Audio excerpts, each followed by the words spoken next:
ভাইফোঁটাটা একটা special ritual, সেই ছোট্টবেলা থেকে দেখে আসছি। মা ভাইফোঁটা দিত মামাদেরকে, আর দিদা ভাইফোঁটা দিত তার ভাইদেরকে, মানে দাদুদের। তখন আমার কোনো ভাই ছিল না, কাউকে দিতে পারতাম না।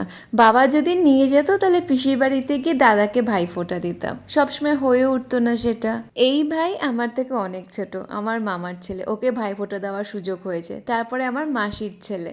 কিন্তু এখন কাজের সূত্র, তারপরে পড়াশোনা সবসময় হয়ে ওঠে না। ইনফ্যাক্ট লাস্ট 6-7 বছর তো আমিও চেন্নাইতে ছিলাম, আসতে পারিনি। ভাইফোঁটা দেওয়া তো আছেই, তার সাথে আরেকটা হচ্ছে কি গিফট গিফট দেব, গিফট নেব। আমার ভাইফোঁটা দেওয়ার পর মাও তার ভাইদেরকে ফোঁটা দিল, খুব সুন্দরভাবে সব কিছু মিটলো। আর এবার হচ্ছে খাওয়ারের পালা। আর এবছর সবকটা রান্না আমি করেছি, যদিও বা মা সব অ্যারেঞ্জমেন্ট করে দিয়েছিল। তো মেনুতে ছিল ভাত, ঝুড়ো আলু ভাজা, মাছ ভাজা, চিকেন মাখাই আর মাটন। খাওয়া দাওয়া করে তারপরে অনেক গল্প করে খুব সুন্দরভাবে আজকের এই দিনটাকে শেষ করলাম।